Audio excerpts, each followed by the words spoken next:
Ban on maize importation imminent as federal government consolidates on economic diversification.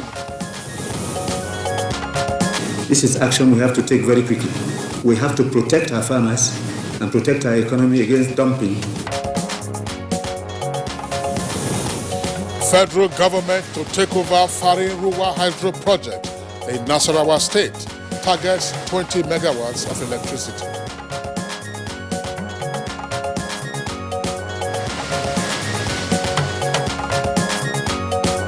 Police unveils security arrangements for the Yuletide and 2019 elections. The personnel of the force will be on 24 hours round-the-clock surveillance and robust vehicular patrol throughout the period of Christmas festivities. And on Good Morning Nigeria today, we discuss election security management ahead of the 2019 polls.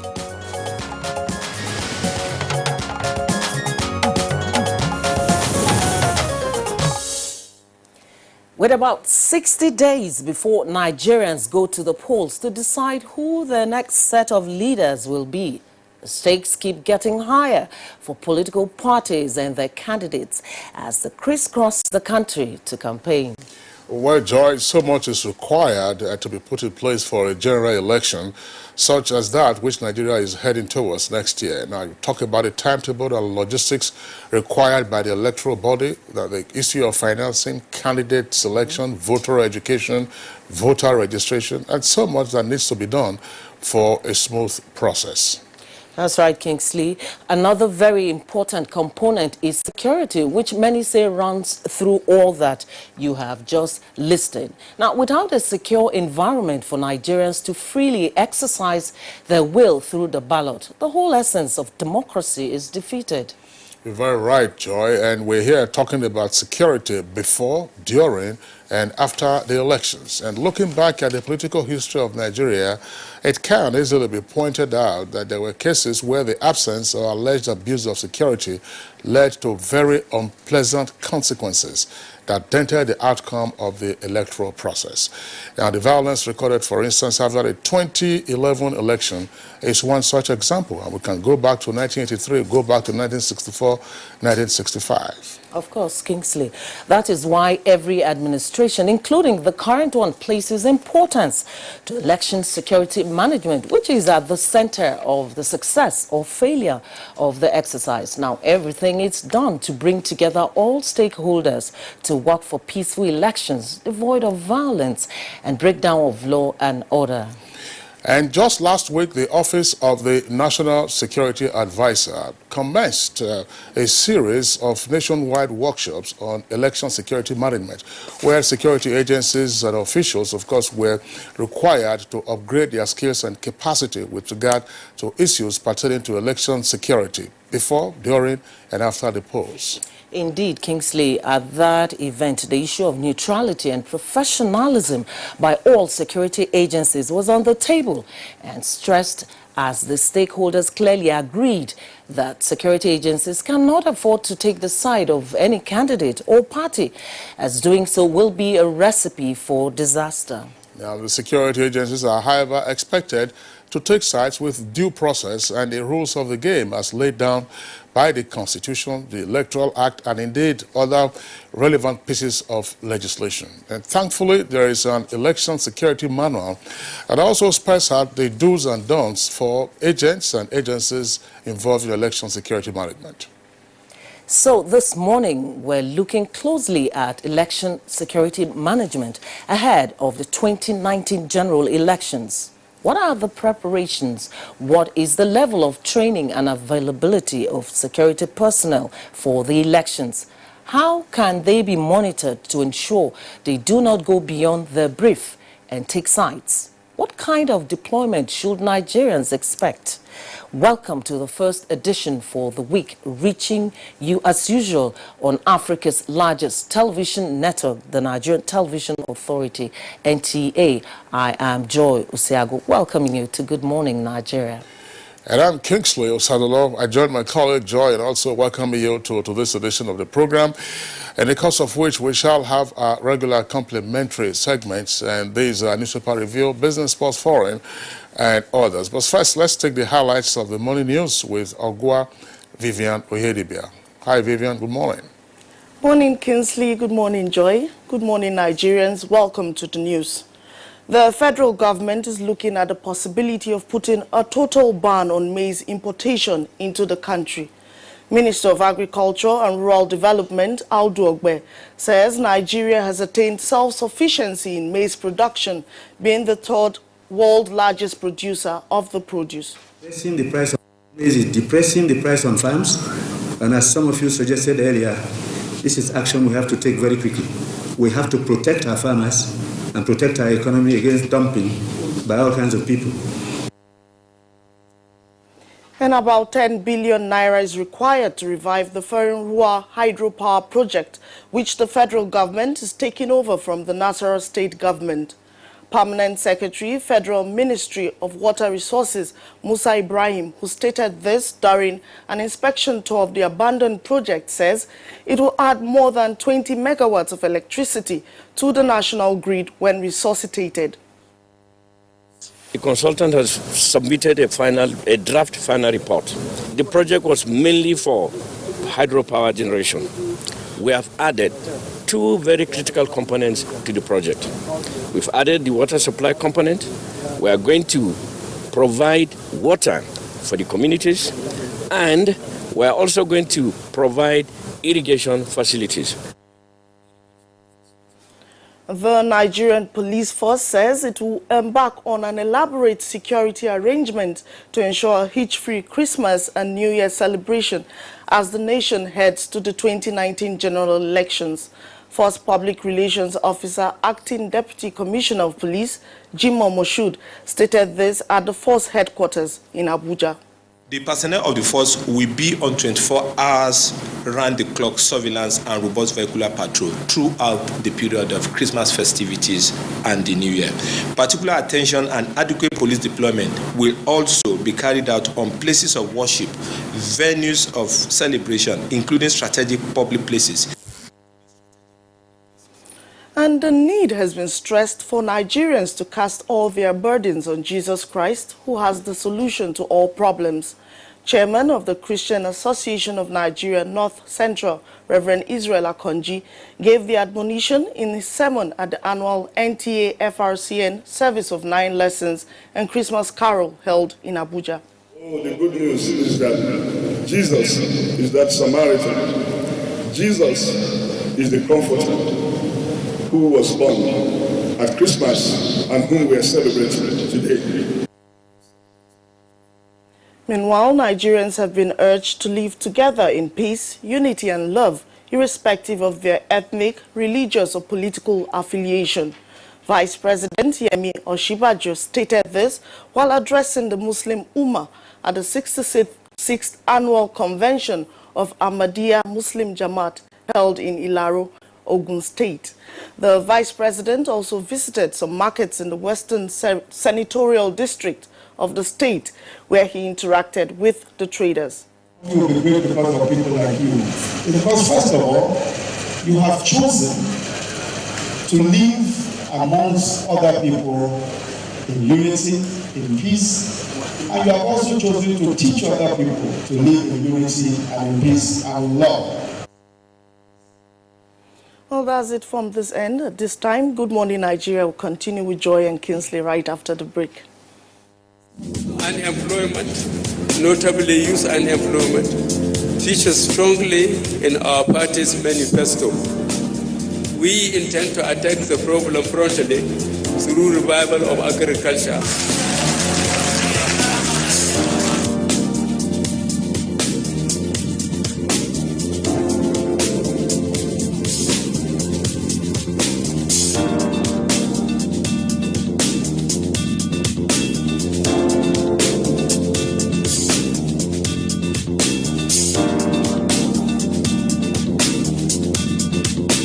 The 30K is going a long way.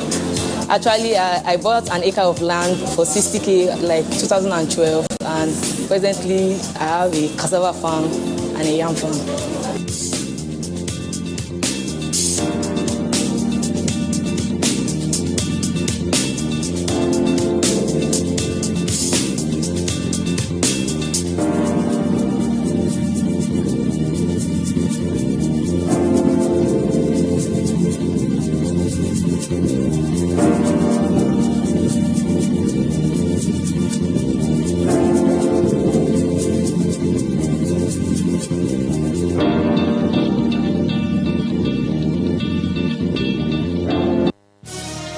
reorganized, trained, and fully equipped. We are the new improved Nigeria Police Force. We fight crime. We bust syndicates. Whatever the crime, wherever the hideout, the Nigeria Police Force will get you busted. Stop kidnapping, armed robbery, murder, pipeline vandalism, and other criminal activities. Be productive. Be security conscious. Join the police force to secure your life and property. This message is from the Nigeria Police Force Public Relations Department.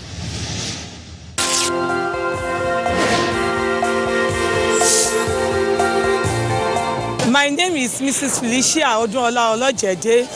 I'm living at Ibadan. I'm selling shoes at Oje in Ibadan here. I've been in this business from years ago. There is no government, no anybody that helped me to assist me in my market. But now I collected 100,000 from BOI program.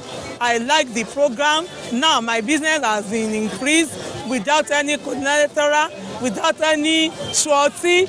I've returned the money back. I advise the federal government to continue with the program.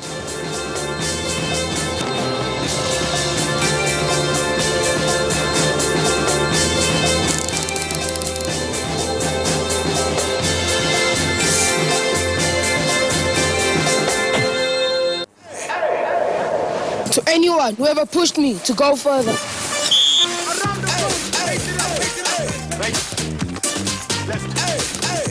Come on, one more. To anyone who ever gave me a hand up. To anyone who ever taught me anything I ever learned.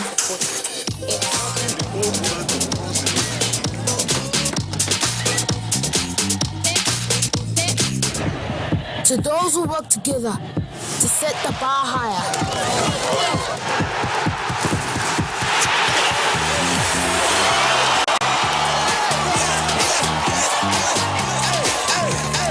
To those who give me the energy to go further.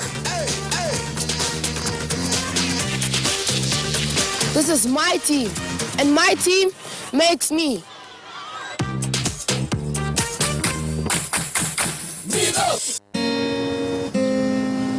What's up? His friends didn't come. Hey, let's practice. But you're going out. Don't worry about me. Nothing satisfies a mother more than seeing a child grow up. But I know as he sweats, he'll face the risk of germs which can cause skin irritation. That's why you need the new best ever Dettol Cool. Its new advanced formulation with extra menthol protects from up to 100 illness-causing germs and gives your family icy cool freshness. Growing up needs Dettol protection.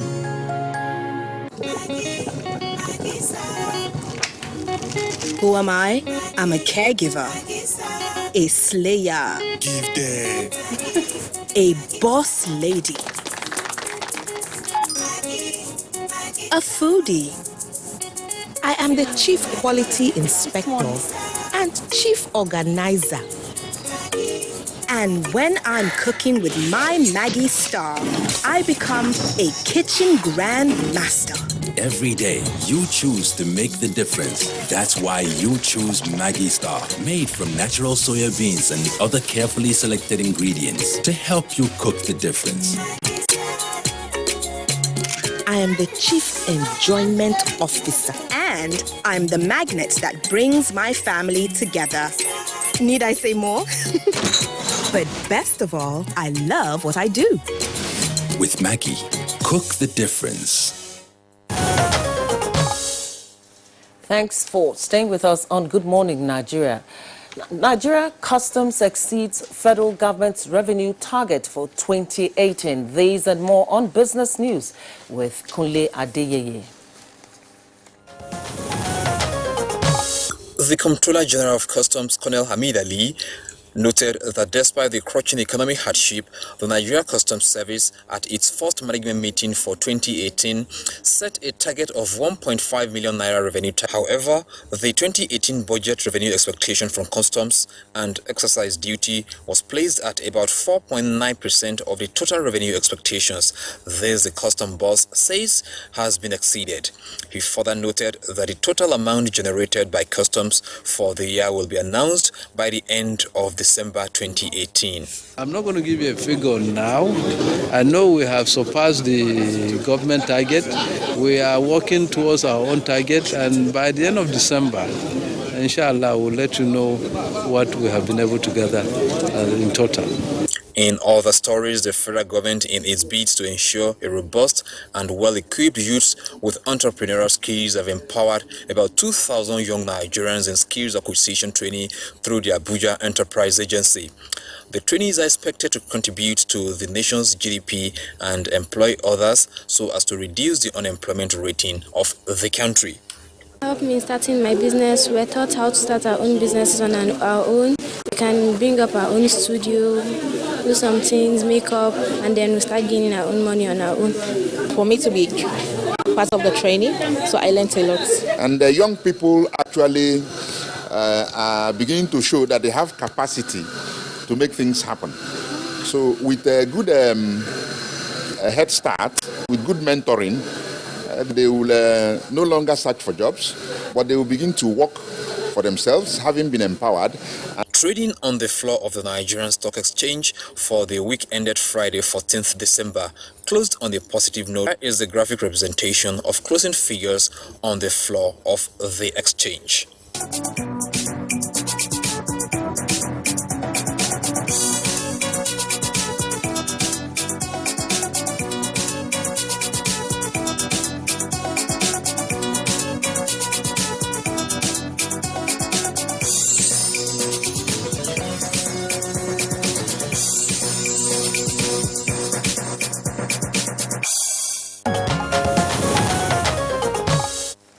Thank you very much, Kunle, for the business package. Mr. Parivio is next on Good Morning Nigeria.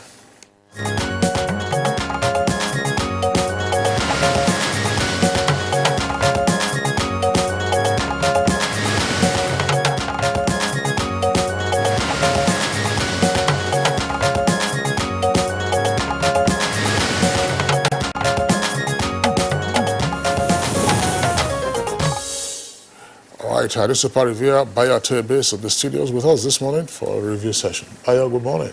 Good morning, Kingsley. Good morning, Joy. Bayo. Good morning, Hope you had a nice weekend. Yes, the National Sports Festival was quite revealing and very refreshing too. All right, very good. So let's begin with Joy. All right, let's start by taking a look at the front page of the Daily Trust newspaper. Let's see stories making the headlines. The lead story there says, years after non-takeoff of Hyperdeck, NADEC, National Assembly set to create new commissions. It says the National Assembly is set to create more development commissions, even though the existing ones are ineffective. Below that headline, you can see a picture story of the remains of former Chief of Army Staff, Lieutenant General Salihu Ibrahim, during the burial ceremony at the Commonwealth Military Cemetery in Kaduna yesterday. And beside the picture story, troops engage insurgents disguising as humanitarian workers in Borno State. You can get details of that story on page 6 of the Daily Trust newspaper. And 2019, no diaspora voting, INEC insists. Kingsley? All right, let's take a look at the New Telegraph newspaper. Below the nameplate of New Telegraph newspaper, the story that Joy read, it's also there. It says, Boko Haram members disguised as IDPs attack soldiers. That's on page 9. And Senate panel raises concerns over looming fuel scarcity. Details can be found on page 4. Electricity consumers submit 262,096 complaints to NEC. That's the Electricity Regulatory Commission. And then the lead story for the paper comes with a double-decker headline, and it says, INEC raises the alarm over foreigners with voters' cards. You have 4 riders to that And the stories are in greater detail on pages 2, 4, and 5. PDP, Buhari preparing to rig 2019 presidential election. APC, president's achievements enough to secure re-election. Clark, we won't tolerate election rigging. NGE to commission, that's Nigerian Guild of Editors, be loyal to Nigeria, not political parties. And also there it says kidnappers abduct students, lecturer and others, demand 30 million naira ransom. Lecturers, how we escaped. A new device can detect Alzheimer's earlier. And that's according to a report on page 30. Bayo. Thank you, Kinsley. The concern is about insecurity now. Troops of the Nigerian army have engaged insurgents near Maiduguri again. This time, it is at a place called Meiboronti, near Molai, near Maiduguri. In another development on Saturday, the army also is reported to have warded off attack by Boko Haram insurgents at Gulumbali. The other report is also about the police. The Inspector General of Police has ordered that all Inspector Generals of Police and Commissioners of Police to beef up security nationwide. The Inspector General of Police says that this is to carry out security threats assessment and to deploy police to flashpoints to ensure that all vulnerable areas are taken care of. The Inspector General of Police gave the order to prevent any crime, and particularly for policemen to beef up security and protect property and citizens during the Yuletide and New Year. However, there has been a concern also that policemen will be deployed to rally and campaign grounds, and they have enjoined political parties and their followers to adhere strictly to the electoral guideline, particularly election guideline 2010, as well as guideline by the Independent National Electoral Commission. Meanwhile, 2 female suspected robbers are reported to have engaged police in the gun battle at Ogidi in Anambra State. The suspects were operating at the hotel known as Paradise Hotel when the police arrived. The lady robbers locked up the hotel gate and engaged the policemen. One of the suspects was sustained injury in the buttocks from gunshot wound while trying to disarm one of the policemen. The police public relations officer for that state, Haruna Mohammed, says the suspects were arrested, but their accomplices have escaped. A pistol and some herbs suspected to be Indian hemp, as well as drugs, were recovered from them. Meanwhile, the President Muhammadu Buhari is 76 years today. He has been felicitated by many. Former President Goodluck Jonathan says, "Yours has been a life of great service to our dear nation. I wish you good health and more productive years as you continue to lead our nation with your skills and energy to the task of building Nigeria of our dream." Also, former military President General Ibrahim Babangida, in his statement, described President Muhammadu Buhari as an excellent role model to many young aspiring politicians, specifically former President Ibrahim Babangida says, because of his patriotism and commitment to service, the nation diligently, and leading the nation diligently with honesty and a sense of purpose. He says that you have achieved great successes in the fight against corruption, terrorism, and insecurity, in addition to getting our country out of recession. I congratulate you for all achievement, particularly for your humility, deep sense of honesty, and faith to have shown in governance as our president. So happy birthday to President Muhammadu Buhari. Happy birthday to the president, and we wish him many more fruitful years ahead. Now let's go quickly to our editorial for today. It's taken from the Daily Sun newspaper, and it's captioned, "Posting of Treasury Officers to MDAs." In a bold move to boost higher revenue and accountability in key revenue-generating ministries, departments and agencies, MDAs. The federal government has approved the posting of Treasury officers to these agencies, where they will be designated as directors of revenues and investment departments. The move signals a major shift in revenue generation and management of resources of these agencies to ensure transparency and accountability. We applaud this bold step, which was revealed by the Accountant General of the Federation, Mr. Ahmed Idris, when he hosted the President and Council members of the Institute of Chartered Accountants of Nigeria, ICANN, in Abuja. According to the Accountant General, the measure is part of the ongoing restructuring of the functions of MDAs, which is aimed at ensuring that Treasury officers are assigned to various key revenue-generating agencies. Now, it appears the approval of Treasury officers to the MDAs is one of the measures envisaged by government to curb the lack of accountability on the remittance of revenues to the Federation account. It is not in dispute that little accountability exists in most MDAs in the country. It is in this regard that the Treasury officers should see their assignment as a national duty to restructure the functions of the key revenue agencies and restore public confidence in them. Yes. Before I talk about the editorial, let's draw attention to the alarm raised by the Independent National Electoral Commission about foreigners, the ability to try and attempt to vote during the 2019 election. It is not only INEC that has raised this. The Nigerian Immigration Services raised this about a month ago, and when in Lagos they apprehended some foreigners that were having PVC. How did they get the PVCs? They say they have a system of identifying the foreigners, and at that point in time in Lagos, they said they have identified about 2,000 persons who had PVCs, and this had been seized. And these were immigrants from neighboring Benin Republic, Togo, and also in the far north, in the fringes of Niger, Chad. There are certain instances too, and that is what alarm the INEC is raising. And it behoves on the Customs, Immigration Service, and all the security agencies to ensure that such persons do not have access to vote, even they have the PVC. The immigration luckily, they say they have a means of detecting and fishing them out. Now, coming to the editorial.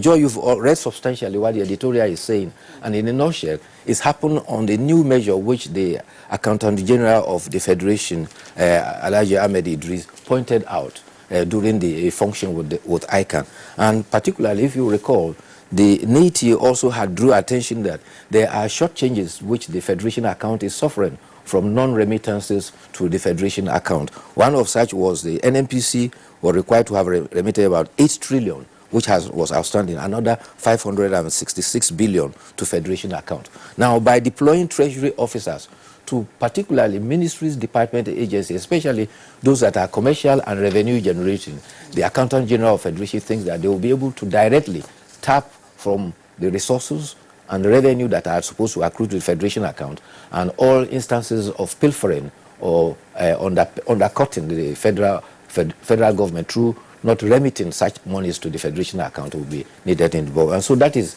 another pull step that will reinforce this Treasury single account that ensures that government monies get straight into government coffers. All right, Bayo, that's the most that we can take. We'd like to thank you for being with us this morning. Thank you, too. See you again tomorrow. Thank you, Bayo. All right, it's Good Morning Nigeria. We'll take a short break now. When we return, we'll go into our discussion segment proper. Hate speech is not a joke. It incites genocide and crimes against humanity. Most of Africa's civil wars are caused by hate speech from one tribe against another. We don't want it here. The Nigerian government stands firm against hate speech. Under no conditions whatsoever should we tolerate or excuse or justify hate speech or hateful conduct of any kind, especially where such is illegal. There's no doubt that the resurgent push for separatism, as well as the rising cases of ethnic and religious disharmony, are all traceable to the growing phenomenon of hate speech. One nation bound in freedom, peace and unity. Nigeria, one nation, one people.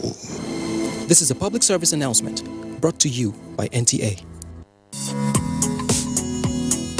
In line with the vision of promoting probity, accountability and transparency in the management of public funds, the Office of the Accountant General of the Federation has unveiled Compendium on Fiscal Rectitude in Government Revenue and Expenditure. The Treasury Journal that we've recently launched dwells largely on the operations of the Treasury, and in particular, the reform initiatives that we drive as the Treasury, namely the Treasury Single Account, the IFSAS implementation, the IPPS, and a host of others. Very incisive and educating. Grab a copy of the Treasury Journal from your vendor and get abreast with financial transactions such as monthly allocations within the federal, state, and local governments, Buhari's transformation policy on the Treasury, inroads to IGR, and many more mixed grilling stories. Remember, the Treasury Journal is a dependable ally for researchers, financial institutions, the academia, and policymakers. Treasury Journal, a fiscal rectitude in managing public funds.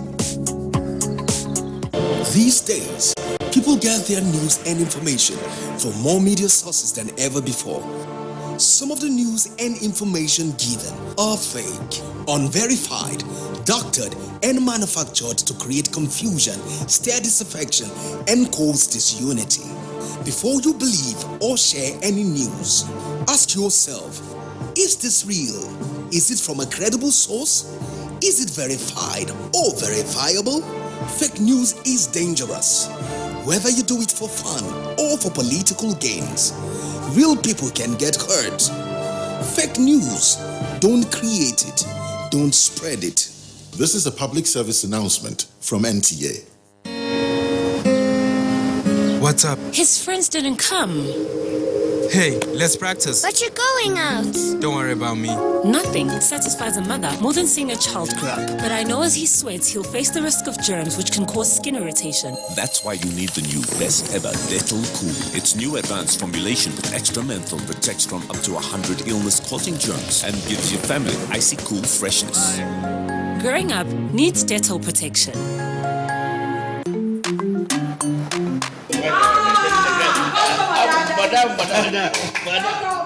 Madam. Brought us as usual. As usual. You have no problem. For the three put. You are welcome, sir. As usual, yeah. You take that one. You take that one. You don't understand? We want Nigerian homegrown rice. Finish. You don't have. Join the rice revolution today. No other rice that tastes like Nigerian rice. Are you sorry? That's the Nigerian rice we are talking about.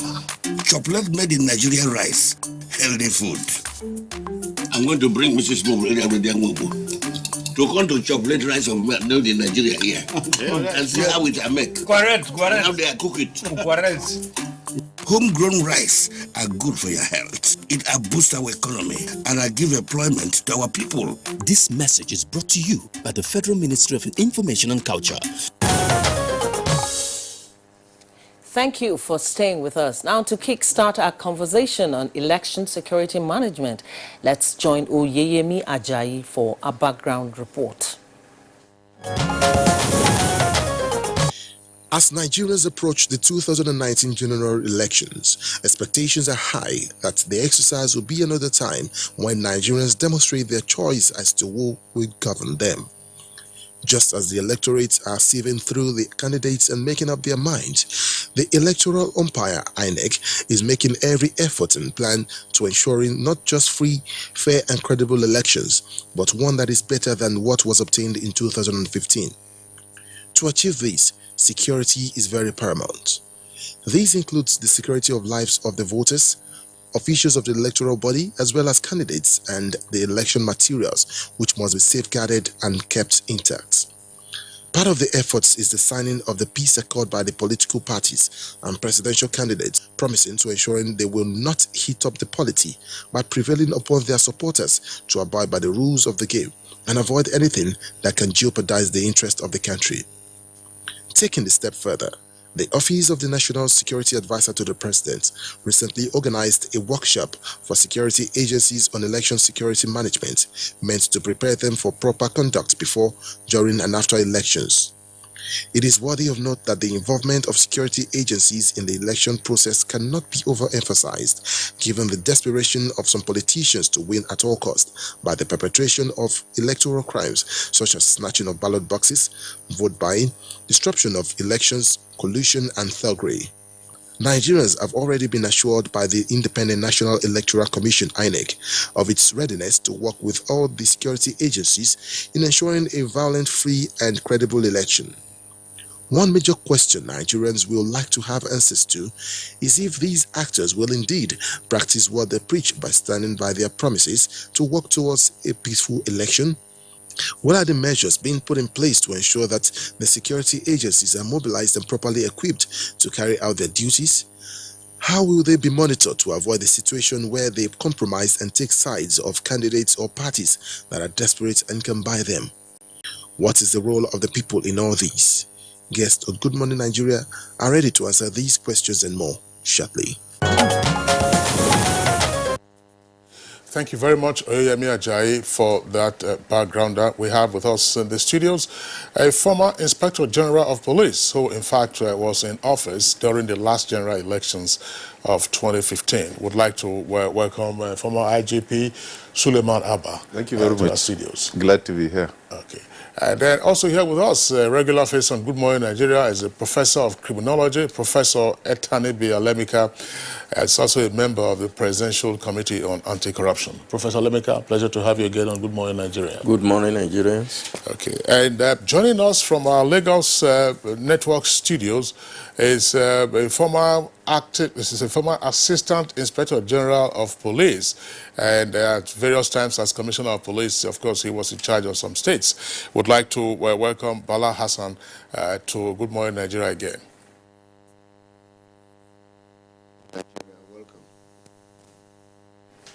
All right, thank you all for joining us this morning for this very important discussion. I would like to start with former IGP Abba Suleiman. Here we are talking about election security. Let's start this way. How can we differentiate between election security and the normal daily security operations that we all know? Well, thank you very much. Some of the important items with regards to the management of security in an election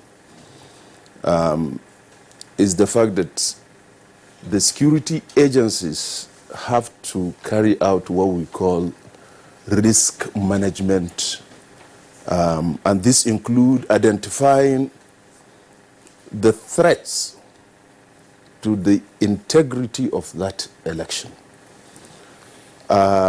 Unlike other incidents of crime that you deploy personnel on patrol, to prevent, as a deterrent, to prevent the commission of an offense, with regards to the conduct of elections, you carry out identification of persons, groups, and even the stakeholders themselves, that's the politicians, their followers, and so on, in identifying the extent to which they can be a threat to the conduct of the election.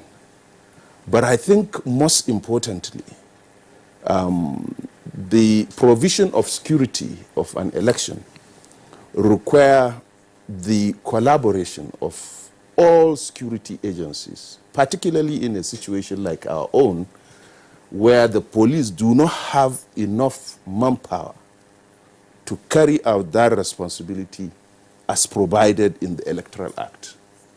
So it will require to bring in other security agencies and be able to sensitize them on what is expected of them in providing security, not only for the INEC officials and the materials, but also for those electorate who have the statutory right to cast their votes, as well as those who also do not have the interest, let me say, in conducting the election itself. So it's all encompassing security arrangement that requires the collaboration of all to ensure that the integrity of the election is not only maintained but improved upon. All right, you've talked about a couple of issues that we'd like to follow, but first, let's get to our other guests to see I think that we should also get the views of the retired Assistant Inspector General of Police, Bala Hassan, who is in Lagos, to give us his own perspective on what makes election security management unique. The protections of life and property, as provided in Section 4 of the Police Act, is the responsibility of the Nigerian Police Force. But then, elections are not things that are done every day. Just like Christmas comes once a year, election comes by and large once in every 4 years. So in the conduct of the election, there are expectations from Nigerians, because these are not things that are regular features done every year or every month. Once in 4 years, there need to be a change of government or reinvigoration of the government in place. So elections, the expectations for Nigerians are very, very high when it comes to this 4-yearly election, as the case may be. So the election management in that case must be taken seriously, because expectations of Nigerians are high. Nigerians deserve to be protected at every level, either before the conduct of the election, in the process of the election, also after the election, in view of post-election violence. So expectations are high. All eyes are on Nigerian police are the major stakeholders. All other security agencies fall in place to assist Nigerian police in the maintenance of law and order. All right, thank you very much, retired AIG Bala Hassan. We'll return to you. Let's now bring in Professor Etanibi Alemika. Professor Alemika, I would like you to take a historical view of things. Since the post-independence period that elections have been conducted in Nigeria, one cardinal feature has always been security breaches, manifesting, of course, in violence and all kinds of incidents that you can almost foretell whenever any round of general elections is approaching. Why has this lingered? I think it's, I'm happy you are mentioning historical pattern. I think it has to do with the character of politics, what people want to get out of politics, how they practice politics, and the relation between politicians and the electorate. So if you take back to, if we say post-independence, in 1964 we had Western Region election. It was a lot of violence, which was then known as Operation Wete. In 1965 we had the federal election, again was marred by a lot of dispute. In 1983 we had a massive one in then the old Ondo state. In 2011 we had again a spectacular one, which we call post-election violence. These are just the spectacular incidents of violence. But election violence must not be taken in isolation. I think the attention we give to election violence or election security is a function of the level of security that we have on normal day in Nigeria. If you go to a normally peaceful society, there isn't too much mobilization for election security because there is already a state of security. So I think our peculiar politics, again, which is being depicted as zero-sum, in which if you win an election, you are transported to become almost a deity for the period of your reign. You exercise all powers with impunity, and you have access to the treasury to loot it the way you wanted. And so everybody wants to have a bite of this, and it becomes a war. So our politics is not competition as it's expected to be. It is actually a war, and the victor indeed vanquishes the loser. So it's the character of the politics that we're playing politics as war, not politics as competition of policies, of ideologies, and until we're able to change this context of politics, character of politics, and the profit of politics, we're going to continue to have challenges about election violence and difficulty in managing it. So, Prof, what exactly is responsible for this character? Why do we have it going around in a vicious cycle? It's because the citizen has not quite understood the importance of election to them. If they understand, for example, our constitution says that the sovereignty belongs to the people. If they understand that indeed the only way that they can use election to truly be citizens, not just, we come from a background where people say they have subjects. In a democracy, you do not have subjects, you have citizens. And citizens are equal. They're co-equal in a place. So in terms of election, if you recognize that, how do you translate sovereignty of the people in concrete terms? Election is one of the means by which you do that. And on election day, when we are talking about PVC card now, every Nigerian has only legal entitlement of one card. If you have two, you are a criminal, whether you are a president or a governor or whatever. So if the notion that we are equal ever makes sense at all, because we know in reality we are not equal on many grounds, if it ever makes sense at all, it is in election where one man, one woman, one vote is indeed practiced. And it is only a mechanism by which you can also manage the people you have recruited to serve you. Election is a means of recruiting people. You are recruiting someone to be your president to do the job that we all should do for ourselves, but we can't have the time to do it together. It's not feasible. The legislators are people who have recruited. And it is only in politics in Nigeria that the people you recruit to work for you become your master. So if citizens recognize that election is a recruitment process, they will not sell their vote. They will not do things that will undermine their own power, that will undermine their own interests. But of course, politicians are very smart. They indeed manipulate the citizens, ensure that they do not properly understand the nature of politics and the strength of politics. And in the context, they are able to continue to enslave the people rather than being servants of the people. It requires a lot of enlightenment, voter education, and a lot of citizens themselves saying enough is enough. We are not going to be, made slave to people who indeed we have recruited to office to work for us. So it's a long-term process. Unfortunately, politicians use emotionally laden affinities, religion, ethnicity. These are emotionally laden affinities that, for an average person who wants to throw them in the open, they're no longer rational. And these are the things that people have used, cleverly by politicians to divide our people and to incite violence. Even when the violence is not that the people are paid for it, they simply say, these people have cheated us for long. And the person said they've cheated you for long has also been in power for long, and yet you have not benefited. Your poverty has not reduced. In fact, your family has been condemned to family of poverty while he's building a dynasty of rulers for himself. All right, Professor Lemika, thank you very much. Let's return to the former Inspector General of Police, Suleiman Abba. Now, I'd like to take you back to the historical perspective. The instances of security breaches in elections are many.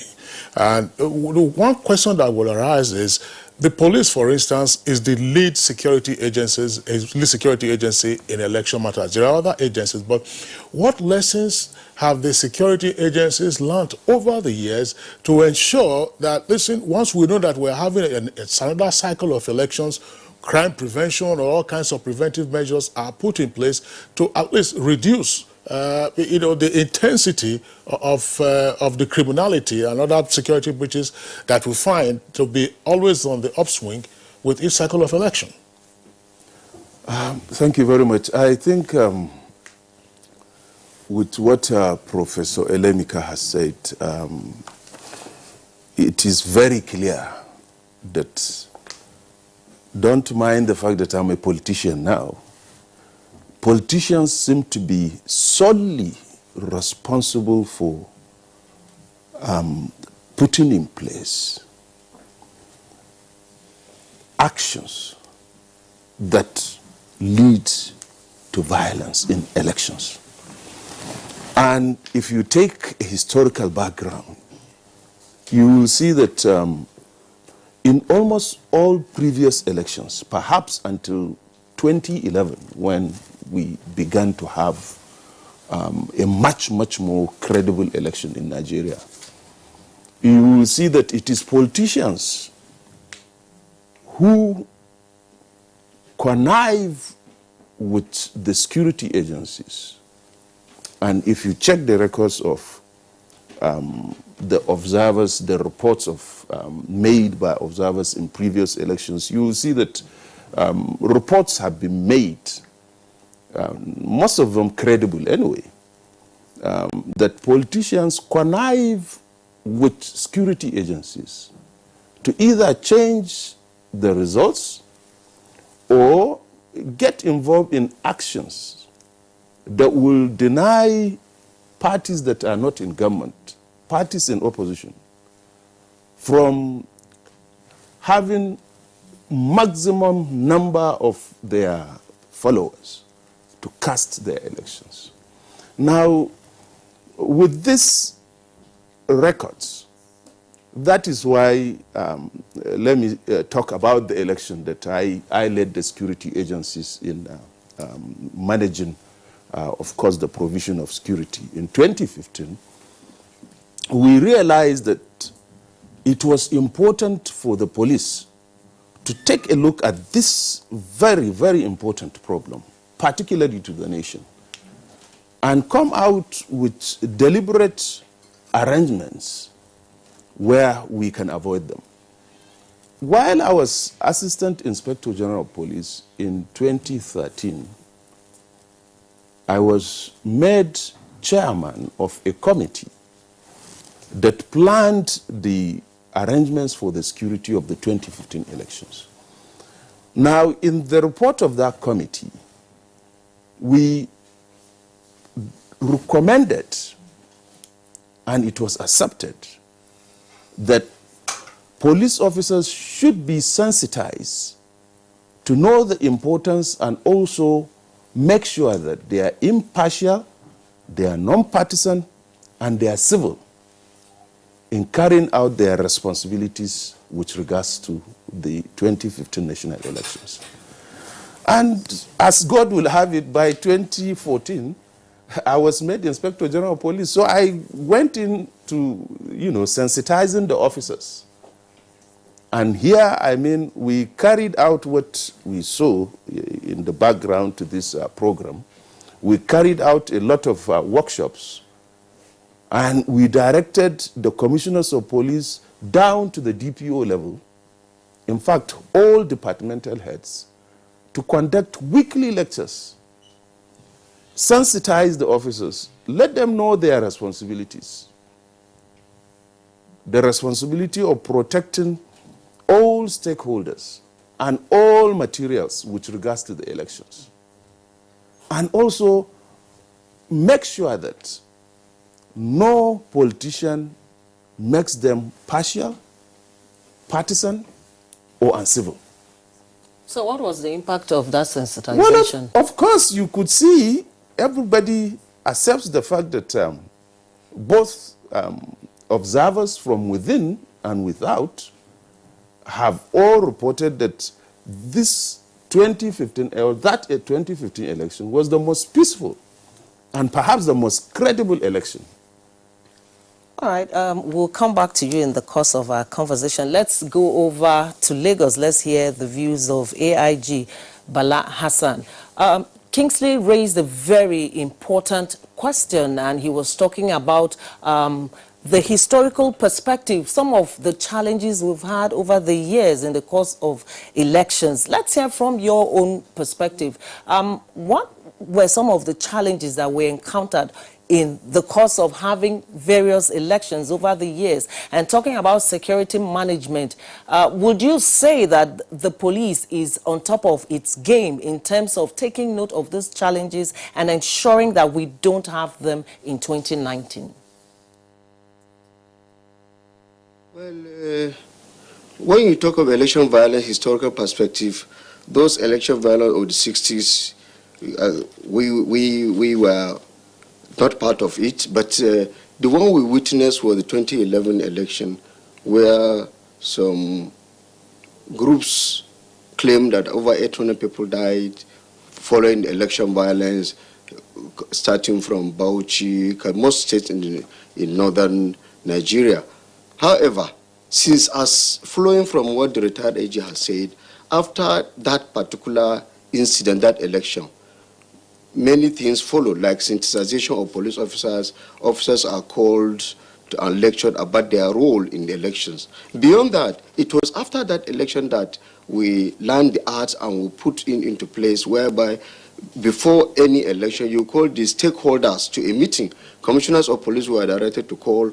I remember 2013, I was in Sokoto for the 2015 election. We called all the party leaders to the officers' mess. We talked to them about the need to maintain a low profile, to politics without any bitterness, to eschew violence. In the same token, we call all those who enforce security in the states, that is our police officers. We talk to them about the need for them to maintain impartiality. So all these things put together made it such that 2015 election was peaceful, and we hope this coming election 2019 will be even more peaceful, because police have gotten the art of knowing their duties during the election. They are not to be biased, they are supposed to be apolitical, and of course this flows from the leaders, the commissioners of police and the AIGs. If, for example, a party leader invites you to his house by this period, you are not supposed to go. Let him come and meet you in the office, because whatever you do, it shows to the junior officers that work for you by what we call differential association. Because if you do what is wrong, and obviously they follow to do what is wrong. So obviously the leaders, the commissioners of police, the AIGs, the area commanders, flowing down, all of them should be like Caesar's wife. They should conduct themselves without any blemish. And this sensitization lecture that they have started should continue. When this is done, I'm sure the police play their role. The politicians also know that politics is not a do or die affair. If you lose, you congratulate the person who has won. I think things will be better off for Nigeria and Nigerians.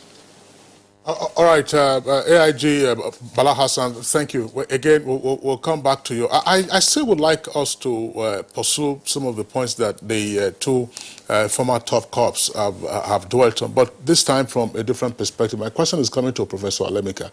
Professor Alemika, there's been talk of sensitization workshops, seminars, and so on and so forth. And some persons will raise the point: what is the doctrinal foundation upon which these workshops are building? In other words, what is the philosophical orientation of our law enforcement agents to election security management operations? I will again explain my question.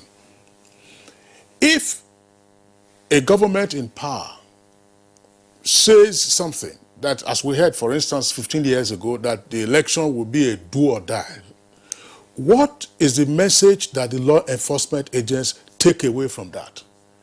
Because what is the doctrine that the law enforcement agent has? If the government in power says this election is a do or die, how does that affect law enforcement of an officer in the course of an election? We are dealing with a very complex subject with many dimensions. We should not overestimate what police can do. And I don't think police should also assume too much responsibility for election violence. I mean, in the public eye, yes, they ought to be able to bring any kind of violence under control, but they are not the instigator of the violence. And I think the question is, what are the triggers of this violence? What are the sources of this violence? Again, we can classify them into two types. There are pre-planned violence on election day or various election activities.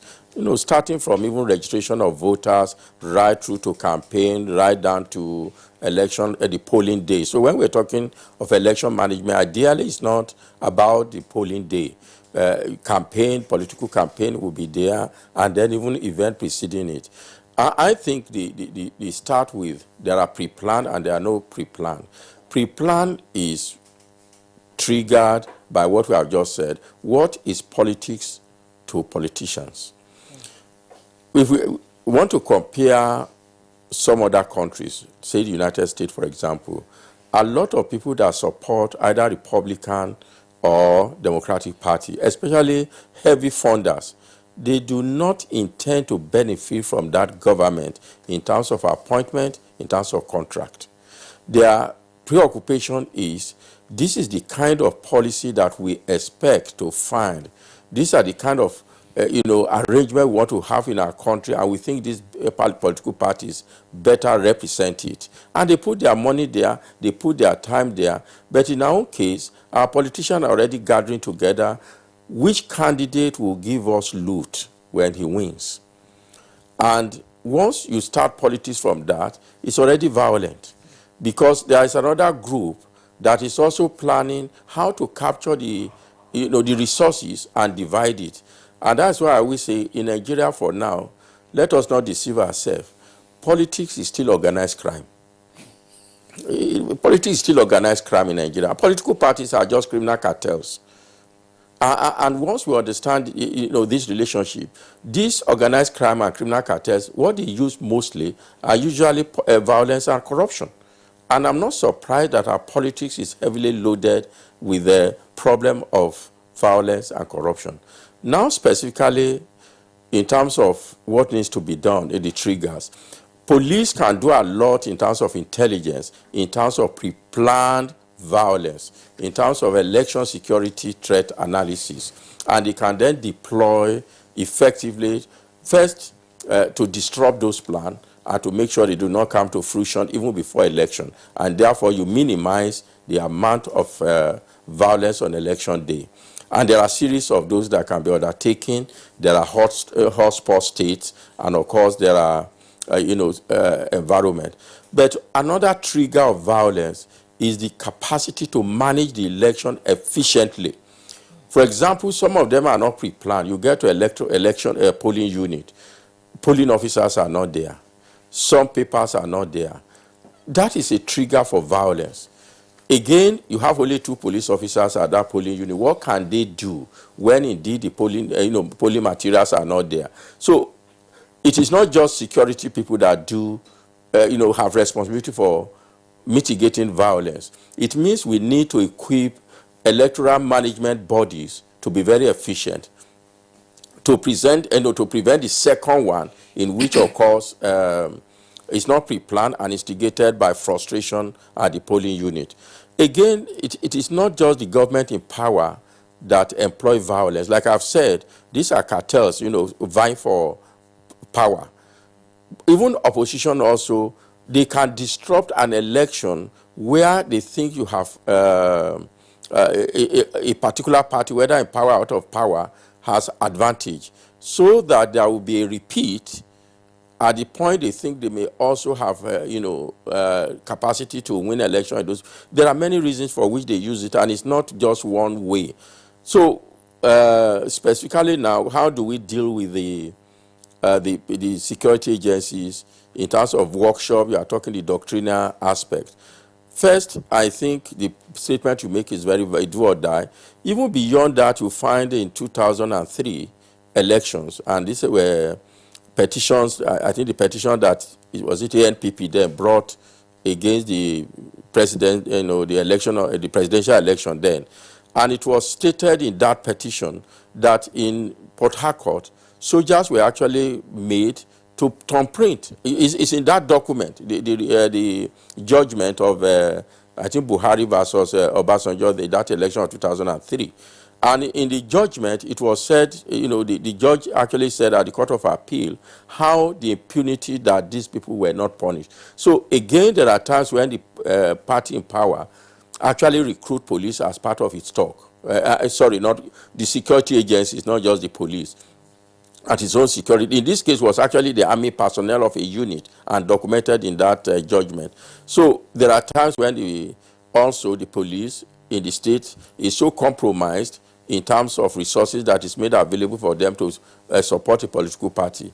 Like I said, the entire thing is the way we see election. We can begin to improve on election when the leaders, I think that's the point you are trying to raise, when the leaders show that indeed the body language, no matter whatever we said of 2015, the body language of Jonathan did play some good tone when, with this single statement, that his passion for election is not worth the blood of a single Nigerian. And that was repeated so often. So that, statement, I think, is the kind of statement that leaders should send out. All right, Professor Lemeka, thank you very much for that elaborate response. Former IGP Suleiman Abba, I still would like to repeat the question to you, but this time framing it slightly differently. The content is basically the same. Now, when the incumbent says, look, this election is so and so, maybe it's not worth the blood of any Nigerian, or it's a do or die.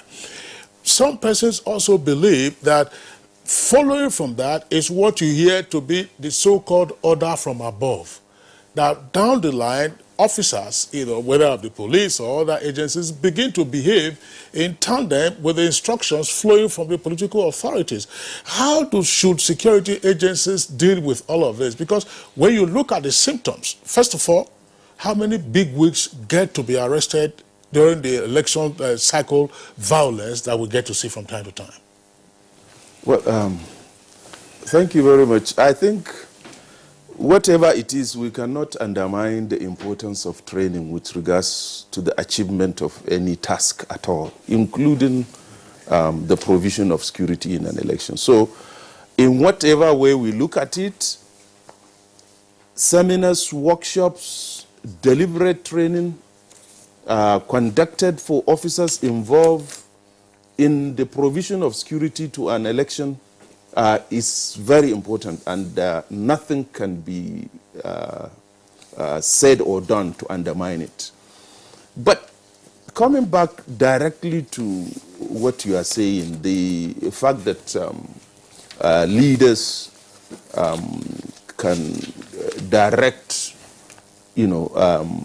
officers into indulging in activities that will undermine the integrity of the election.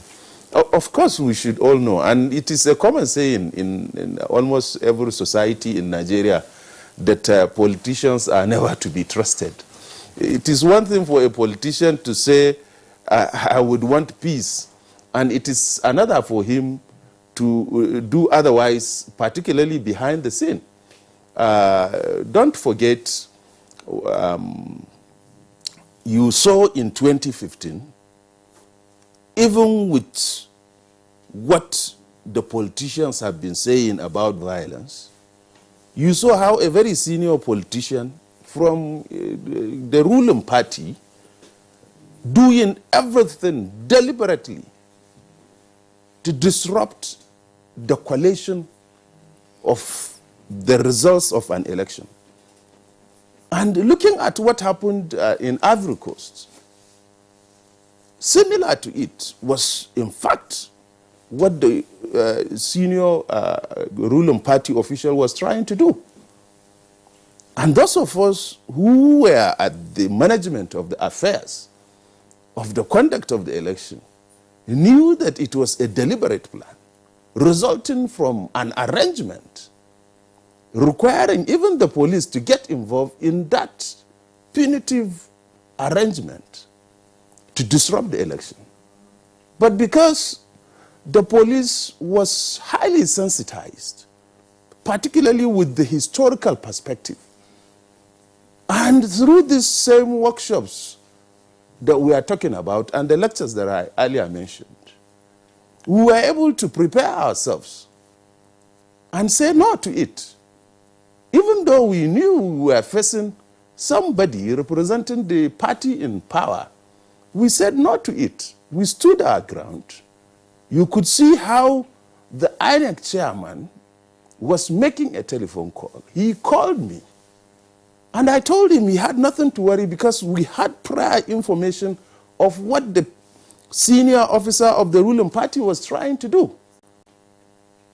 And we had made all necessary arrangements because I directed that all roads leading into the coalition center, the international conference center then, be blocked. And that was why he stood alone and made his protest alone. All those he was expecting to also get up and protest along with him and cause chaos in the place were not there because we had blocked them. And the officers we use in blocking those places are still in service. And also, the police that he was expecting to give him the necessary support to carry out that punitive activity did not also give him the cooperation, because I refused. I directed that we must never support anything that will cause violence. And I believe if that had taken place, if he had achieved what he wanted to do, perhaps me and you will not be talking now. All right.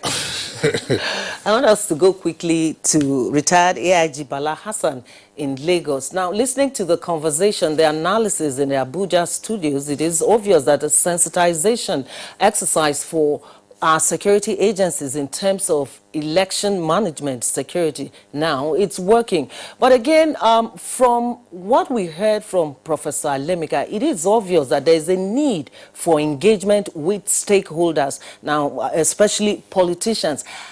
Here is my question. How can our security agencies handle this issue in terms of engaging politicians before we get to 2019? If you recall, after the 2011 election, there was no election that happened without involvement of politicians, whereby the leaders of the political parties, the chairmen of the political parties involved, are brought before the commissioner of police or before the assistant inspector general of police of that particular zone to come together and discuss how to ensure very peaceful election. And of course, the commissioner of police, having done that, they made them to sign undertaking to maintain good behavior and to control the excesses of their party members before, during, and after the elections. So this, in a long way, has made sure that the politicians are involved in this aspect of mitigating violence. And also, we should not look at stopping violence only in terms of seminar, and there are other issues that are also involved. The welfare of the police officers in every polling unit must be taken care of. Because if we don't do that, there's likelihood that some politicians will come and give them either meal in the afternoon or induce them. Then that will cause them not to be apolitical. So as much as it's practicable now, we are enjoying, and I know the present IG must have talked to his AIGs and the DIGs to take it down to other senior officers that immediately election starts, money should be disbursed to the men who are supposed to conduct this election. A situation whereby after the election, some of these police officers who are guarding the polling unit are not being given their allowances may not be good for peaceful conduct of the election. It's another avenue for creating chaos. So it's advised, and I'm sure the President IG must have directed them to ensure that everyone gets what is due for him before the election to avoid inducement. And also other measures to check the excesses of the politicians who are willing to cause violence is this issue of curfew, whereby you create roadblocks, you say 24-hour no movement inside the city. People may look at this as a violation of fundamental human rights, but of course it may not be so, because we are talking of the security of the whole country. So those roadblocks mainly are manned by sister security agencies, because I'm not sure police can do it alone. Because if they can deploy 18,426 police officers in Osun election, just Osun election, because it's an isolated election, how many police officers do we have to strengthen them all over Nigeria? So we need to collaborate with other members of the security agencies like the army, the immigration, the customs, and so on and so on, to complement the shortcomings of the strength of Nigerian police to cover all the polling booths. So by and large, if this is done, I'm sure the next election will be more peaceful than even the 2015 election that the retired IG has been talking about. But still with you in Lagos, AIG Hassan, still with you in Lagos, give us an insight into how particularly challenging it is to maintain the peace or enforce the law in the course of elections? I'm asking this question because Professor Lemeka says that, look, we regard politics and politicians as cartels, and you know how vicious cartels can be. Some persons would further argue that because there appears to be no sufficient deterrence, that is why the security challenges in our election cycle continue unabated. For instance, you will hear of gunshots. Persons will be arrested, and you are asking yourself, whatever happened to the provisions of the Firearms Act? You'll find persons, who are engaged in affray, nothing happens to them. Persons who are involved in assault. And then specific election offenses, ballot box snatching, disruption of voting, and so on and so forth. And these persons sometimes get to be arrested, and after a while, you don't hear anything about it. What is the challenge that a law enforcement officer like the police will face under that circumstance when you are having orders from above? Well, it is criminologically tried that people shun away from committing crime if there is certainty of arrest, certainty of prosecution, and certainty of punishment. If there is any break in this, people will commit crime. I remember when I was a CP somewhere in the southern part of Nigeria, the first day of the election, somebody came and caused violence, leading to the killing of 3 people in a polling booth. The next day election, we planned. Coincidentally, the man thought because he was not arrested, it was business as usual, he came. The man was arrested and brought to the police headquarters. There was no person who did not talk that the man should be released. We say, no. We are convinced that he was the one who perpetrated the earlier violence. And he was detained, and no person that all attempt to release him on bail proved abortive. So if your subordinates see something like this, they know that no, the law must take its course. Definitely they'll take you. But of course, if you do such things, you may have to pay the price. That caused my removal from after the election from that particular state. We have many officers who are ready to bear the consequences. And I'm sure the IG has talked to all police officers to make sure they remain apolitical. Because once the IG stands by you, whatever you do when you are doing the right thing, definitely it may not cost. That didn't cost me my job, but it only cost me movement from point A to point B. And police is like a nomad. Today you are here, tomorrow you are here. You can go to all the states of Nigeria. So everywhere is home. So I will enjoin, which I know the President IG must have talked to his officers to remain neutral, to do what is right. Once he assures them he is by them, definitely the commissioner will do what is right. And when they do what is right, the area commanders will do what is right, the DPOs will do what is right, and it will flow down the ladder and will ensure peaceful conduct of election. And of course, you are talking of movement of arms. The idea of these roadblocks and ensuring curfew is to ensure that they checkmate the movement of arms before, so that they will not reach the venue of the election and ensue violence. And of course, efforts by sister security agencies of recent, like the Nigeria Customs, in recovering several arms in the port or on the highway, has been very, very, very encouraging. And also, we hope before the election, the Inspector General of Police will have made arrangements to ensure that entrance to cities that are known to be violent are provided with some device, some equipment that can detect arms and ammunition. The idea of depending on manual checking of trailers or this detects arms is gone. You can put certain things inside bag of rice. Manual this will not check, but you have equipment, though expensive, that can be put during the election in some strategic areas whereby if arms are going to be moved, they will be discovered. When these arms are not there, well, definitely there won't be a way to disrupt election. And any person who is caught, no matter how he plays, when he's prosecuted, then definitely the other people will know that the law is efficacious, and subsequently they will deter from doing anything that will cause the violence and disrupt the peaceful conduct of the 2019 elections. All right, thank you very much. Let's bring in the former Inspector General of Police. Again, I would like you to respond to the question that I posed to the AIG. And this time, I will rephrase it to say, look, there is a view that the almost acute insecurity of tenure of law enforcement agents is often manipulated by those in those who have political influence, to get them to look the other way when offenses are being committed and when there are therefore breaches of the security in the course of electioneering. Your comment, please.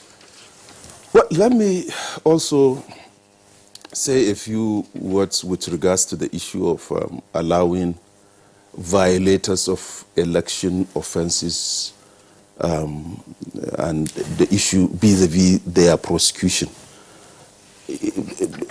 Let it be clear that the Electoral Act provides specifically that it is the electoral officer who will identify the commission of an offense at the polling unit and therefore direct the police or the security agent to effect an arrest. So it is not even the same way we used to know where the policeman effects arrest once an offense is committed. Here, he doesn't decide alone. The electoral officer will have to be involved. So I think we have to look at that so that we know how to share the blame. Similarly, electoral offenders, still by the provision of the Electoral Act, are only meant to be prosecuted by the INEC lawyers or INEC personnel, though they can delegate it to the police. So here too, we have to share the responsibility of perhaps the non-prosecution, if there is any at all. By the way, you should also know that offenders and the activities of the court don't get done one day. There is investigation to be carried out. It takes time to prosecute, and perhaps the court itself, it takes time to give its judgment. So sometimes you may see as if an offender is allowed to go. No, processes are going on. The only thing is that perhaps we don't have the patience to follow it to the end. But the records are there.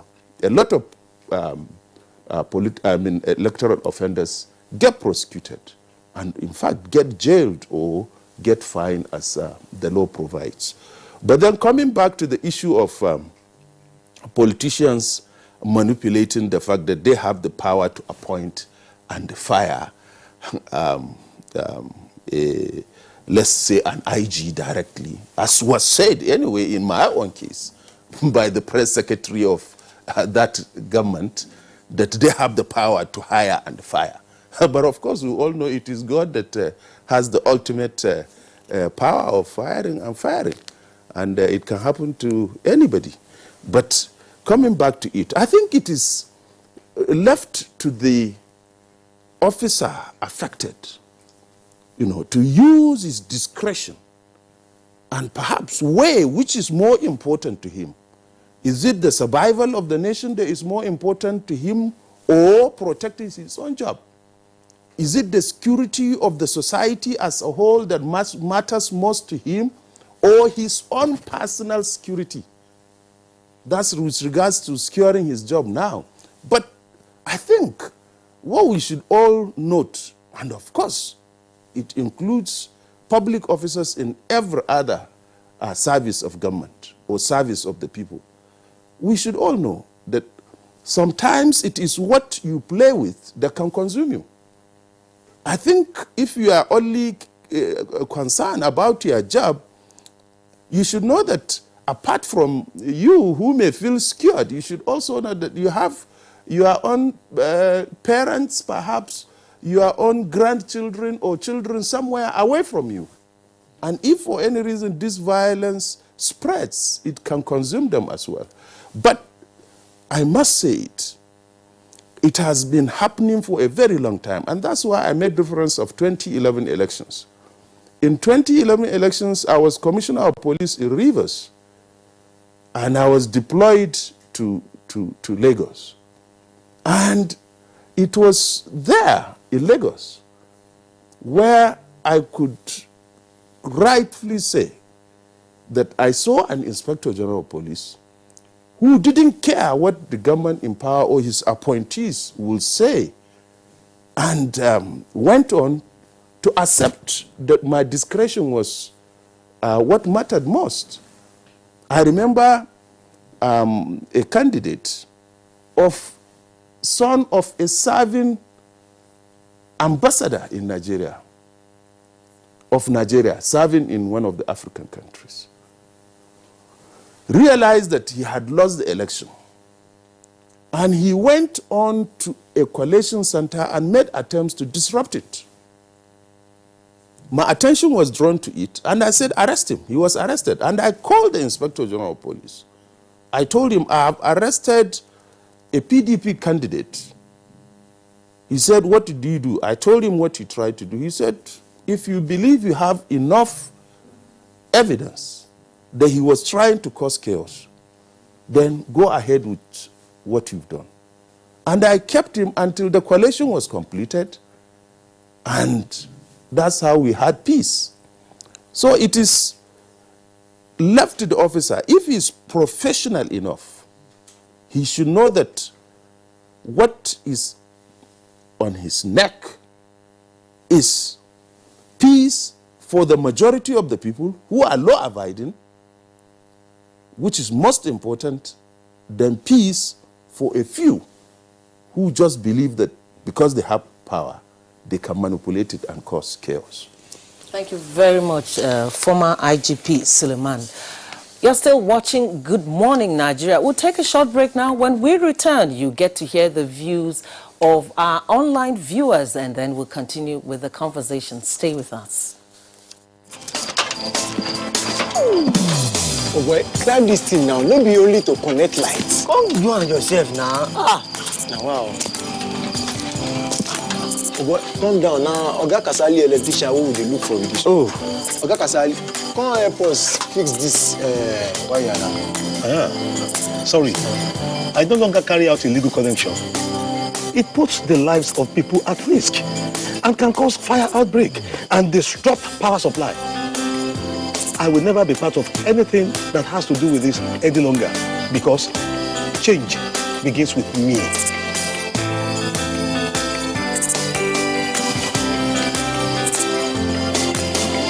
Oh boy, letting you talk makes sense. Oh boy, we could carry this ladder from over. This message is brought to you by the National Orientation Agency in conjunction with the Federal Ministry of Information and Culture. Nigerians. Suicide bombers are not spirits. They are not ghosts. They are human beings like you and me. They live amongst us. They are your neighbors. They are your friends today, but terrorists tomorrow. So you must know your neighbor now. Security begins with you and me. Know your neighbor. Be vigilant. Be security conscious. Report suspicious persons, objects, and movements to the police and other security agencies. The security of our nation is a duty for you and me. If you see something, say something. Nigeria unite against terrorism. This message is brought to you by the Federal Ministry of Information and Culture. All right, welcome back, and it's still Good Morning Nigeria, live on the network service of the Nigerian Television Authority. We have a number of tweets, as my colleague Joy indicated before we went on that short break. Let's run through the tweets now. Law Alpha tweets: the security agencies have to be properly equipped and thoroughly oriented by governments to live above board and eschew favoritism. Security of life first, and security of the ballot boxes from mischievous politicians must remain the agenda of the security agencies. However, militarization of the process will be anti-democratic, and the governing party will be accused of manipulating the exercise. The next one is coming from Abraham Chejile, and he tweets, to avoid post-election violence or violence during election, they have to deploy security personnel in uniform and in mufti so that criminals can be checkmated. Festus Akimboyewa, the security agencies must be well prepared and work together and see to 2019 election as a national security issue, as the interest in election goes beyond Nigeria. Now, government at all levels must be involved in the management of election security, and money budgeted for security must be promptly released. Muhammadu Sanusi tweets, in 2019 elections, every vote should be counted and not ban on the use of smartphones in election premises. Emmanuel Ido now says some Nigerian voters have no faith in the ability of the security agencies. They consider them being partisan. Maybe I'm one of those, but they can get our trust again. And the next one is coming from Raji Afiz Abidemi. He tweets, "The best election security is to be honest to each other. Politicians should be sincere with the electorate, and INEC should conduct free and fair elections. From there, we will get it right. God bless Nigeria." Lawane Agbohagwe tweets, says Nigerian security agencies, most especially the police, should be given the proper orientation and nurture the culture of peace towards ensuring peaceful polls. And Ortega has this to say: the security agencies should remain neutral during election in 2019. Nigeria and the rest of the world needs peaceful, fair and credible elections. Mike Ayakwa tweets, what the Nigerian electorate want is free and fair elections. Let the votes count. Our politicians must play by the rules. That's the greatest election security management. Security and INEC officials must also be fair to all. There will always be winners and losers. And this one is coming from Mutana Farouk. Mutana Farouk says, the security architecture in Nigeria has all the possibilities and the capabilities to manage the electoral processes in Nigeria, Africa and beyond. But some politicians are on the other side of the divide to truncate the process for the political malversation. Election is not a war. Ortega tweets, it says the priority should be that the lives of Nigerians are not worth any politician's ambition. Free, fair and credible elections must be pursued. Aminu Uba Al-Hassan tweets, police and other security agencies are critical ingredients for a free, fair election worldwide. Kudos to our uniformed men. Your good effort during the 2015 general elections is written in gold. Sani Michael Makoji, it says, we have refused to move with the trend of ICT across the globe. And this is sad. The militarization of polling units during election is unnecessary in the 21st century. If we are serious as a nation, we can deploy ICT to use our BVN to vote. And Bulama Talba tweets, it is high time Nigeria enact a law that will disqualify candidates using political thugs during elections. Mike Ayakwa tweets, now about 30,000 policemen were deployed to the last Ekiti governorship election. Almost the same in Osun. Now, the question is, should we have the number in all the states now that the elections will take place same day? The answer is definitely no. Elections should not be a do-or-die affair. And this one is coming from Sani Michael Omakuju. With the introduction of card reader by INEC, which is commendable, one feels that by now card readers should have been linked with the national ID alongside our BVN to save billions of naira, organizing security and also take off the stress from the electorate. Mutana Farouk tweets, now the security agencies would not intentionally intrude into the electoral process if they are not coerced to do so by the politicians. Politicians should play politics by the rules. The major cause of electoral malpractices in Nigeria can be traced to the attitude of the politicians. That's Mutana Farouk. Thank you very much for the tweets that we have received. Let's return to our guest, Professor Etanibi Alemika. Can you sketch, for instance, a potential game changer that will lead to enhanced security management in the course of our election cycles? Yes, I think we need to now begin to bring together what we need to have a good election, and part of it managing security. And some of the tweeters have actually pointed out very critical things. For example, we have this kind of level of mobilization for security because we're still using manual systems in most of the instances. In other countries, I mean, where they have been lucky to be more technologically advanced and have the infrastructure, voting is like going to any of the ATMs to collect your money. You don't have to have a stress. You take, during your 1 hour break, you go and vote your election. There are probably 2 or 3 people, just like your ATM here, and you leave. I think increasingly we must move in that direction. Unfortunately, when we talk about ICT in Nigeria, the driver of ICT is still a problem, which is energy. Energy is the driver of ICT. If you don't have electricity, your other platform of ICT will fail. So I think for the long run, we have to work more on our energy to be able to use those platforms. But that's one way we can deal with it. So what are we using for now is the reader. I think INEC should make sure that the readers are really good, that the level of failure is not much, because these are the things that agitate people that can lead to instantaneous violence. You know, I said there are pre-planned violence, there are also instantaneous ones. And a lot of election day, the election day violence, a majority of it actually instantaneous. Frustration arising from problem of managing the election. So we need more ICT. We need more professionalism, as the IG, I think, from the side of the police. What we need is professionalism. And it is not just to say impartial. There is this notion that, you know, the IG and the rest of it, that local police are actually taking instruction from IG. I had had the opportunity of participating in election,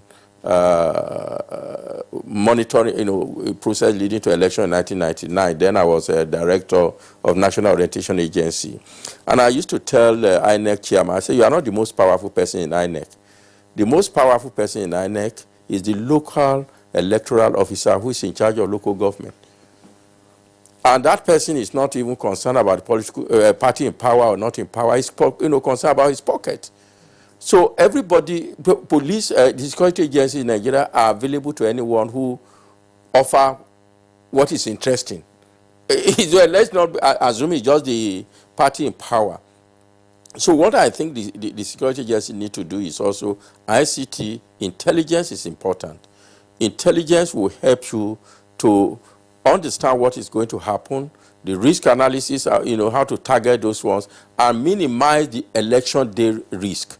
Because if you are able to destroy before election, you minimize the election day risk. So we need more intelligence, intelligence-led policing. Another thing we would need to do, luckily now we have a fairly good platform for coordinating security agencies, which is chaired by the INEC chairman and the NSA. I think they co-chair it. I think that platform is very good. So in terms of rivalry among the security agencies, now there's a way to manage it, and that I think is a good thing to follow. But I think the most important actor is the citizen in election security management. Is the citizen. I'm not going to be used, because if I'm used to engender violence and the wrong person gets into power, I'm undermining my own interests, undermining my children's interests, and my children's interests. I don't know, Prof. Alemika, thank you very much. I mean, that's a perfect way to learn. But earlier, you talked about the conception of election as war because of the cartelism that is also involved. And if you are recruiting all kinds of foot soldiers to prosecute this illegal war, how does this message get to that potential illegal foot soldier to say, look, listen, this is not worth it, because at the end of the day, we're all suffering the collateral or direct consequences of disruption of the electoral process? Yeah, that's why I think the media has a lot of role to play to enlighten. There are agencies, again, when it comes to this, there are many perceptions. I think the organization like National Orientation Agency need to wake up, and I think individually as parents, as uncles and brothers and siblings, we need to tell ourselves the message. Most of the problem we complain about, government, if we relate it to the way we behave on a daily basis, we will not be talking about government, we'll be talking about changing our own attitude. You know, so I think that's why religious leaders also have responsibilities, the traditional rulers have responsibilities. But like I said, if we're going to rely on these high-level Nigerians, many of them are highly compromised. So enlightenment is important. There are civil society organizations. They just have to continue at the level of empowering citizens. Otherwise, I do not see preaching to politicians changing the interest. Their interest is, I think, is overwhelming. That I don't think preaching to them. It is to undermine their interest. I think that's the way to go. All right, thank you very much, Professor Alemika. Let me return back to retired IGP Suleiman. I want us to look at the issue of accusation and counter-accusation against security officers in terms of favoring political parties and candidates. We've had that alleged favoritism. How valid are these allegations, especially if you look at your experience in the last election? Thank you very much. I think it's like we're going back to where we started. It is very clear, and I think Prof, who is one of the patrons of Clean Foundation, which is a leading NGO with regards to not only monitoring elections, but particularly in training, preparing security personnel with regards to living up to their responsibilities, of course, daily responsibilities, and that includes elections as well. He will agree with me on the fact that almost all the previous reports, majority of the observers, both foreign and home-based observers, have been blaming security agencies, for supporting the party in power. That is on the records. Perhaps it has been there even before independence, I would say. We all know that it is on record that colonial masters had used the police, in achieving their goals with regards to colonizing us. And that's a trait that continued perhaps into the present era. And just like we said, the fact that it is the government, the party that has the government in power, that appoints the Inspector General of Police, who of course chooses who will assist him in the various states and all that, is a clear indication that it is possible that connivance could take place. But I still want to say that the issue of the appointment of any Inspector General of Police should go, ought to go. Statutorily, it is provided.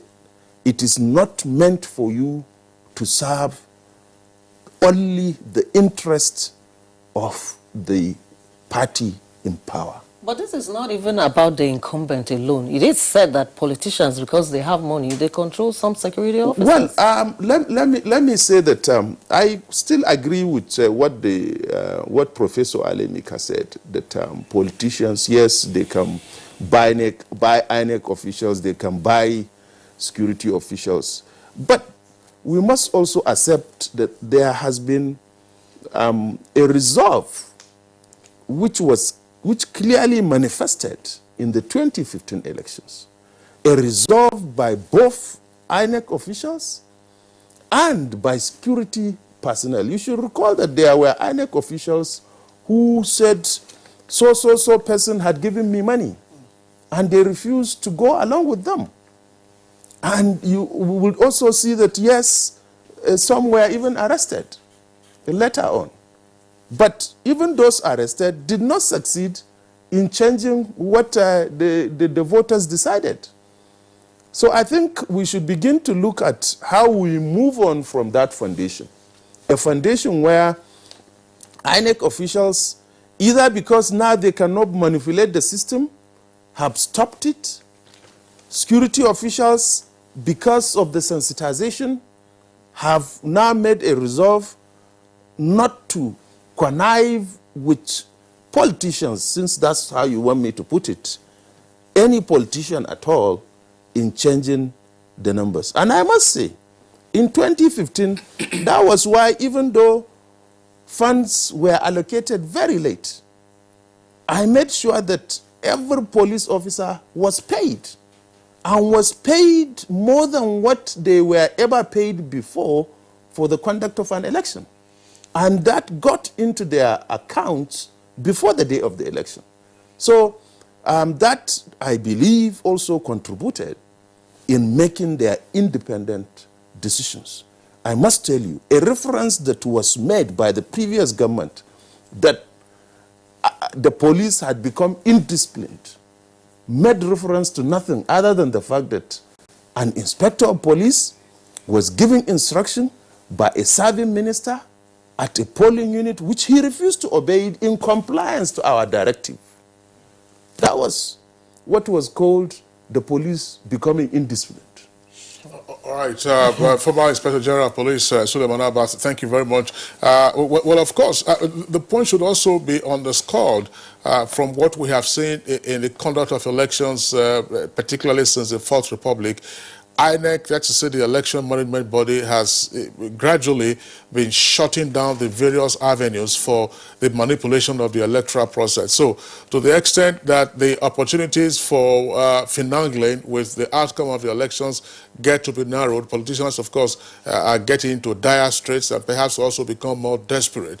But still on election security management, but regardless, again, taking from Professor Alemika the mentality of a cartel, they will get desperate and vicious. My question now goes to Bala Hassan, retired Assistant Inspector General of Police. We'd like you to speak to interagency collaboration in election security management. Oftentimes it is said that they find tension between the lead agency, the police, and several others that are involved. And that's one. The second leg of it is fine. In terms of interagency collaboration, it is not on election day that you get to sit down with the others and then work out your strategies. Now, there are officers, who would have been involved in the lead up to the election. And then suddenly, just before voting, you find a rush of transfers of officers. How do these transfers impact on the efficient implementation of a work plan to ensure that there's interagency collaboration and effectiveness of the security management? Very much. The interagency cooperation between officers is not just an ad hoc situation.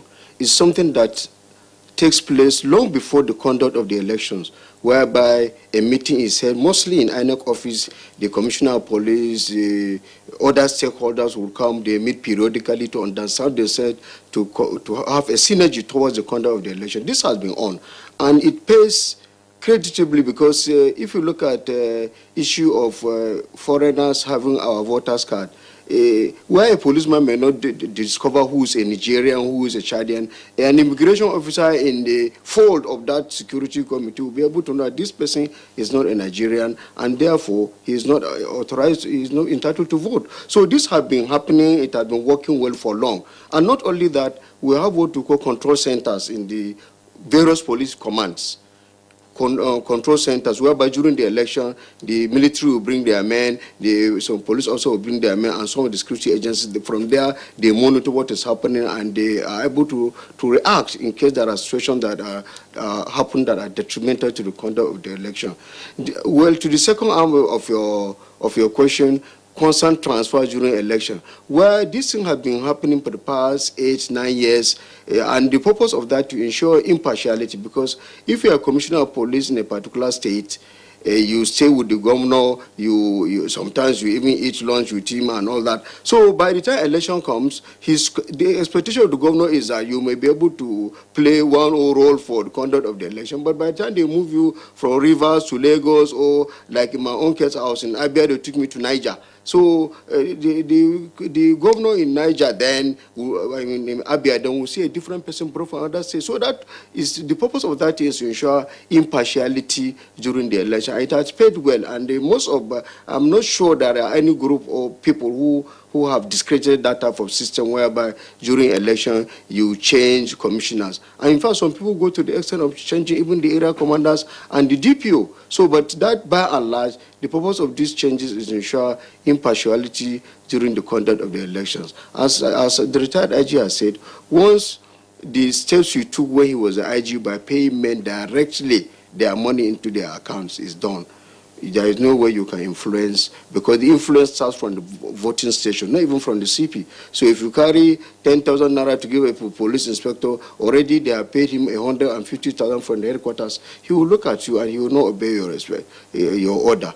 And there are no many police officers or military officers or civil servants conducting this election. They are remain impartial because of how they are being synthesized long before the election. And as Professor Elimeka said, that maybe politicians cannot be changed, they can be changed. If a whole president can say that he's becoming back president again is not worth the blood of Nigeria, and other people should say the same thing. Once you say that, those people who are following you will know that this is not a do-or-die affair, and they will conduct themselves peacefully so that the election can be better for all Nigerians. All right, thank you very much, retired Assistant Inspector General of Police, Bala Hassan. We thank you very much for joining us on this conversation this morning.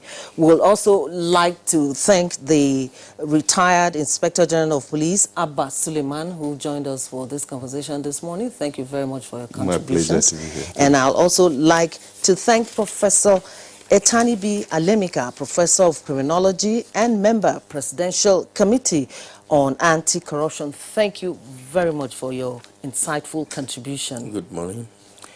And that's it for our conversation. Sports Eats next.